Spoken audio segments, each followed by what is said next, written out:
आप सब का यहाँ बहुत बहुत स्वागत। आप यहाँ दूर दूर से आए हैं, इतनी ऊर्जा है आप में, दिल से आपका धन्यवाद करता हूं।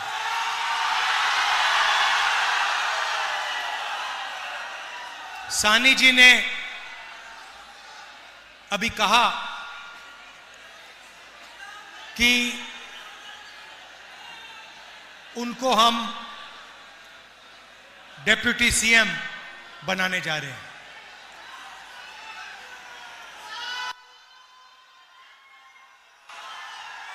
इसके पीछे सोच है, वो मैं आपको बताना चाहता हूं।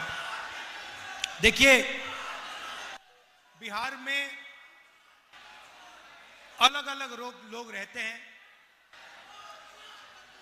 अलग अलग जात के, अलग धर्म के लोग रहते हैं। पिछड़ा वर्ग है, अति पिछड़ा वर्ग है, दलित वर्ग है, महादलित है, अल्पसंख्यक हैं, जनरल कास्ट हैं, अलग अलग लोग बिहार में रहते हैं। और महागठबंधन ने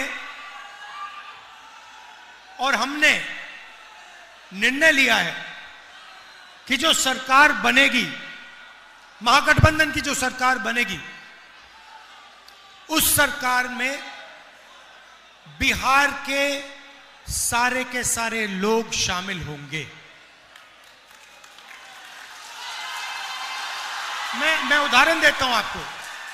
हमने सिर्फ, अगर मैं अति पिछड़ों की बात करूं, तो हमने सिर्फ सैनी जी को डेप्यूटी सीएम का दर्जा नहीं दिया है। हमने अति पिछड़ों के लिए एक मैनिफेस्टो, एक प्लान बनाया है। उनके आरक्षण के लिए, उनकी प्रोटेक्शन के लिए, उनके रोजगार के लिए हमने सोच समझकर, उनसे पूछकर हमने प्लान बनाया है। और हमारा काम वैसे ही होता है। हम चाहते हैं कि ये जो सरकार आए, जो आने वाली है, इसमें बिहार की आवाज सुनाई दे, बिहार के युवाओं की आवाज। आजकल क्या हो रहा है? आजकल कहा जाता है कि नीतीश जी की सरकार है, कहा जाता है, मगर आपको क्या लगता है? आपको लगता है कि नीतीश जी सरकार चलाते हैं? मैं आपको बताता हूं, नीतीश जी सरकार नहीं चलाते। नीतीश जी के 3-4 साइड में 3-4 ब्यूरोक्रेट हैं, वो सरकार चलाते हैं। 3-4 अफसर लोग हैं, वो दिल्ली से ऑर्डर लेते हैं, मोदी जी से ऑर्डर लेते हैं और बिहार की सरकार चलाते हैं। यहां पे बीजेपी का नेता आया बिहार में, उसने कहा कि देखिए, बिहार में उद्योग लगाने के लिए जमीन नहीं है।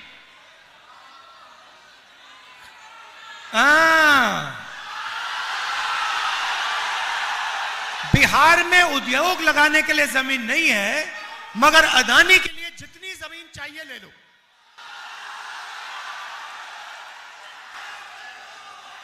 आप देखना, यहां पे चंदन जी ने कहा मक्का, मछली और तीसरा दूध। मक्का, मछली और दूध। इनकी जब ये सोचते हैं बीजेपी वाले, इनकी सोच है भैया, मक्का अदानी को कैसे जाए, मच्छी अदानी को कैसे जाए, दूध अदानी को कैसे जाए। इनकी ये प्लानिंग है। हिंदुस्तान की सीमेंट की कंपनियां दे दी, एयरपोर्ट दे दिए, पोर्ट दे दिए, सोलर पावर दे दिया, बिजली दे दी, डिफेंस इंडस्ट्री दे दी। ये चाहते हैं कि हिंदुस्तान का सारा धन अदानी और अंबानी जी के हाथ में हो। और हम चाहते हैं कि मक्का, मछली और दूध का फायदा बिहार के लोगों को और बिहार के किसानों को जाए।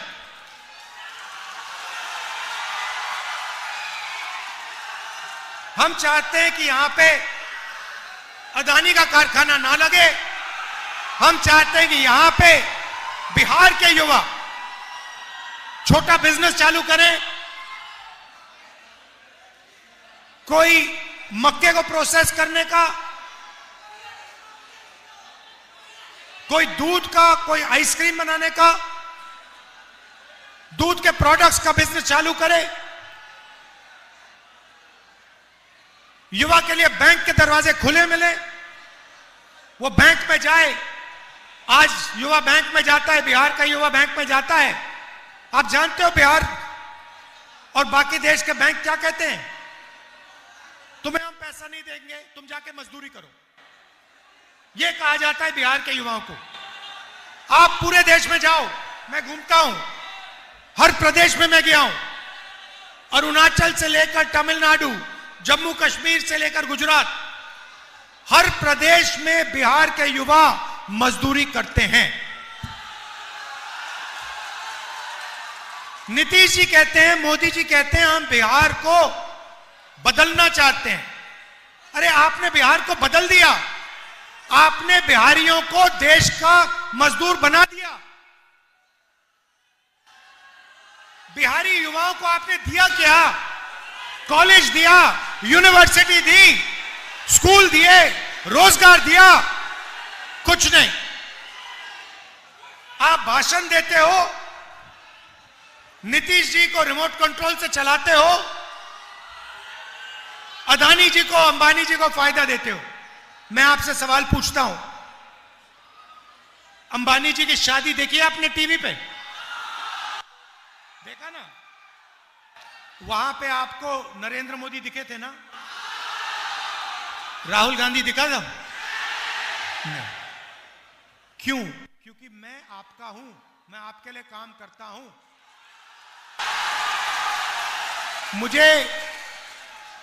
मुझे शादी में जाने की कोई जरूरत नहीं है। मेरा काम, अच्छा किसान मुझे घर में शादी में बुलाए, मैं पहुंच जाऊंगा।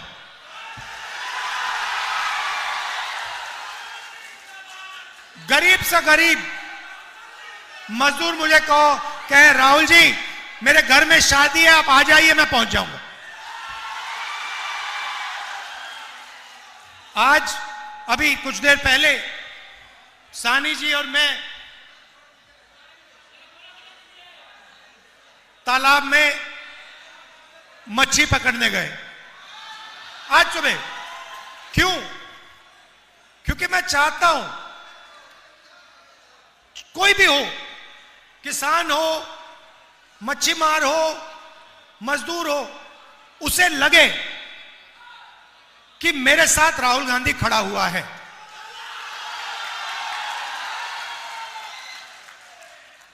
तो यह मेरी कोशिश है। मैं आपको बताता हूं, उदाहरण देता हूं, छोटा सा आपको उदाहरण देता हूं, आप समझ जाओगे मैं क्या कह रहा हूं।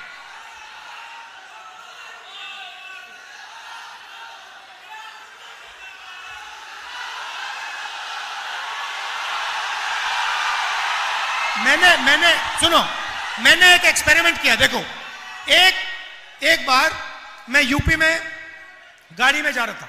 आप समझ जाओगे मेरा लक्ष्य क्या है। एक दिन मैं यूपी में गाड़ी में जा रहा था। रास्ते में मुझे मोची की दुकान दिखी और मैं रुक गया। और मैंने मोची से बात शुरू की। नाम उसका चेतराम है, चेतराम मोची। मैंने उससे बातचीत की। वो मुझे कहता है राहुल जी आप यहां आए हो, आपने मेरी इज्जत की है, मेरी कोई इज्जत नहीं करता। आप आए हो, आपने मेरी इज्जत की। फिर मैं देख रहा था वो जूता बना रहा था। उसका हुनर, उसकी तपस्या थी। पूरी जिंदगी उसने मोची का काम किया, अनलिमिटेड ज्ञान था उसका। और मैंने उससे बातचीत की, मैंने उससे कहा कि चेतराम जी एक बात बताइए, आपको किस चीज की जरूरत है? और उसने मुझे कहा, राहुल जी मेरी दुकान बंद हो रही है, मेरी दुकान बंद हो रही है। उसका बेटा कहता है, राहुल जी मैं तो पापा के साथ काम नहीं करूंगा, मैं कुछ और करना चाहता हूं। मैंने उससे कहा कि चेतराम जी आपको किस चीज की जरूरत है? उन्होंने मुझे कहा, राहुल जी मुझे एक मशीन है, अगर आपने मेरे लिए वो कहीं से मेरे लिए वो आप मशीन ले आए तो मेरी जिंदगी बदल जाएगी, मेरी एक नहीं 2-3 दुकानें हो जाएंगी। तो हमने छोटी सी मशीन, कोई बड़ी मशीन नहीं थी, छोटी सी मशीन थी, 30,000 रुपए की मशीन थी, हमने वो मशीन चेतराम जी को दी। मैं बता रहा हूं आपको, वो चेतराम जी जिनकी एक दुकान नहीं चल रही थी, जो अकेला काम कर रहे थे, वही चेतराम जी उस मशीन के साथ उन्होंने 2 दुकानें खोली महीनों में, 6 महीने के अंदर 2 दुकानें खोल के 10 लोग उनके लिए काम कर रहे थे। तो आप में हुनर की कमी नहीं है, आप में मेहनत की कमी नहीं है। आपकी जो सरकार है वो आपकी मदद नहीं करना चाहती। अब देखिए, मैं आपको उदाहरण देता हूं। अब जो प्रधानमंत्री होता है वो देश के युवाओं की रक्षा करना, उसको रक्षा करनी चाहिए। उसे सोचना चाहिए कि मैं बेरोजगारी को कैसे मिटाऊं, सही। उसको दुनिया के एक्सपर्ट्स बुलाना चाहिए और उनसे पूछना चाहिए, भैया हम रोजगार के खिलाफ कैसे, बेरोजगारी के खिलाफ हम कैसे लड़ें। और अगर दिन में 24 घंटे हैं तो हिंदुस्तान के प्रधानमंत्री को 6, 7, 8 घंटे तो इसमें लगा देने चाहिए कि मैं अपने देश के युवाओं को रोजगार कैसे दिलवाऊं, बिहार के युवाओं को मैं कैसे रोजगार दिलवाऊं। रोजगार क्या होता है? रोजगार का मतलब, दूसरा तरीका बोलने का, मैं बिहार के युवाओं के जेब में पैसा कैसे डालूं, यही है रोजगार का मतलब। इसके जेब में महीने का 20, 25, 30, 40, 50 हजार रुपए कैसे डाला जाए, यही है ना रोजगार का मतलब। अब देखिए, अब प्रधानमंत्री यहां आते हैं और आपसे कहते हैं कि बीजेपी ने डेटा, मोबाइल फोन डेटा का दाम इतना कम कर दिया है कि आप दिन भर रील देख सकते हो, आप दिन भर इंस्टाग्राम पे जा सकते हो, आप फेसबुक पे जा सकते हो। आप देखो, ये प्रधानमंत्री आपको क्या बोल रहा है, ये आपको रोजगार नहीं दिला रहा, ये आपसे कह रहा है कि आप रील पे अपना टाइम जाया करो, आप इंस्टाग्राम पे अपना टाइम जाया करो। जब आप रील को प्ले करते हो, सीधा उनके दोस्त मुकेश अंबानी के जेब में पैसा जाता है। शर्म आनी चाहिए प्रधानमंत्री को, वो पैसा उसको दिलवा रहा है और आपसे कह रहा है कि भैया आप अपनी पूरी जिंदगी रील देखने में लगा दो। मतलब आप सपने में रहो, सपना देखते रहो, रील सपना है, रील से आपको कोई पैसा नहीं मिलेगा, रील से आपके पेट में खाना नहीं जाएगा, रील से आपको रोजगार नहीं मिलेगा, यह सच्चाई है। मैं चाहता हूं कि ये जो फोन है इस पे पीछे आज मेड इन चाइना लिखा है। मैं चाहता हूं इस फोन के पीछे मेड इन बिहार लिखा जाए, और मैं नहीं चाहता हूं कि बिहार के युवा और उनकी ऊर्जा जाया की जाए। आपने इस प्रदेश को बनाया है, जो भी है यहां पे, जो युवा हैं, आपके माता पिता, इन लोगों ने बनाया है। सड़कें हैं, पुल हैं, रेलवे लाइन है, ये आपकी मेहनत से बना है। सही बात है, गलत बात है? ये आपने बनाया है। मैं बेंगलोर में जाता हूं, बिहार के लोग मिलते हैं। मुंबई में बिहार के लोग, अरुणाचल बिहार के लोग, जम्मू कश्मीर बिहार के लोग, लद्दाख गया था मैं, सड़क बन रही थी, 15,000 फुट पे सड़क बन रही थी। लेबर कौन था? लेबर आप थे।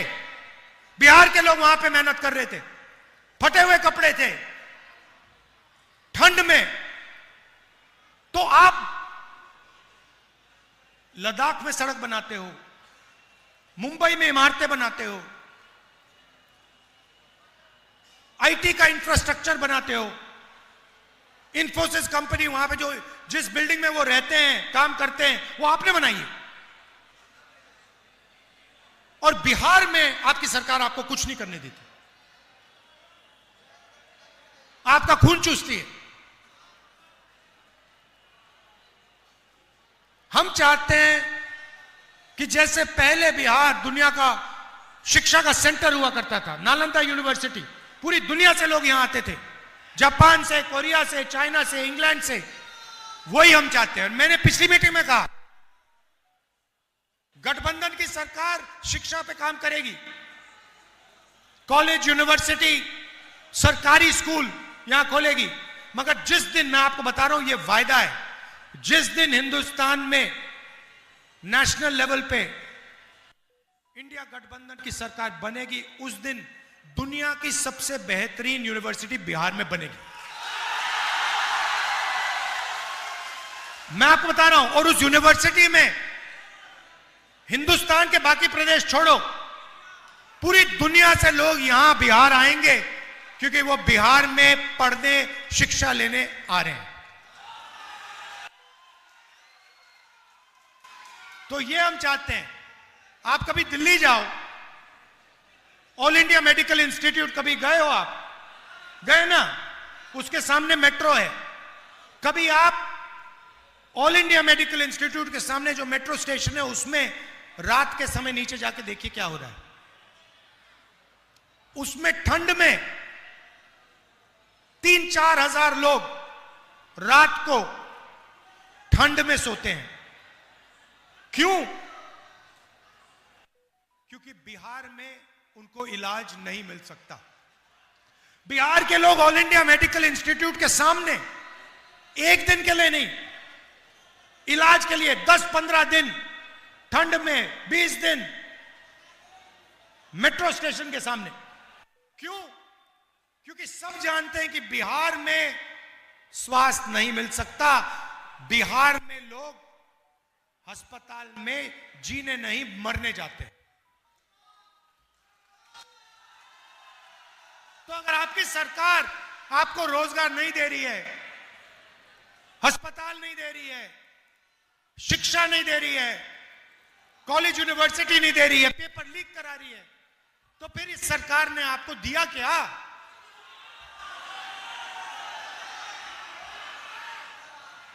और अब दूसरा तरीका निकाला इन्होंने। वोटर अधिकार यात्रा में मैंने बिहार का पूरा दौरा किया। सैनी जी भी थे, तेजस्वी जी भी थे। अब यह नया इनका तरीका है वोट चोरी का। ये महागठबंधन के वोटर जो हैं, इनके नाम वोटिंग लिस्ट से काट देते हैं। 100% वोट चोर गद्दी छोड़। और ये सीधा अंबेडकर जी के संविधान पर आक्रमण कर रहे हैं। क्योंकि इस संविधान की नींव आपका वोट है। अगर आपका वोट चला गया तो यह संविधान चला गया। और जो भी पिछड़ों को, अति पिछड़ों को, अल्पसंख्यकों को, गरीब जनरल कास्ट के लोगों को मिला है आज तक, वो सब गायब हो जाएगा। आजादी से पहले जो यहां पे हालत थी वो फिर से हो जाएगी। राजा महाराजा उनका राज चलेगा। तो आपको यह भी देखना है कि चुनाव के समय ये लोग वोट चोरी ना करें। पोलिंग बूथ पे आपको खड़ा रहना है, वोटिंग लिस्ट चेक करनी है कि ये वोट चोरी ना करे और आपके हाथ से फिर से सरकार ना छीन ले। मध्य प्रदेश, हरियाणा, महाराष्ट्र, ये सारी की सारी सरकार इन्होंने चोरी की है। वोट चोरी करके सरकार हरियाणा में बनाई है, वोट चोरी करके सरकार महाराष्ट्र में बनाई। तो ये आपको नहीं होने देना है। आप यहां पे युवा हैं, चंदन यादव जी हैं, पीछे अनुपम जी भी बैठे हैं, मुझे दिख रहे हैं। आप इनका समर्थन कीजिए, भारी बहुमत से इन दोनों को जिताइए। जय हिंद, जय बिहार, धन्यवाद।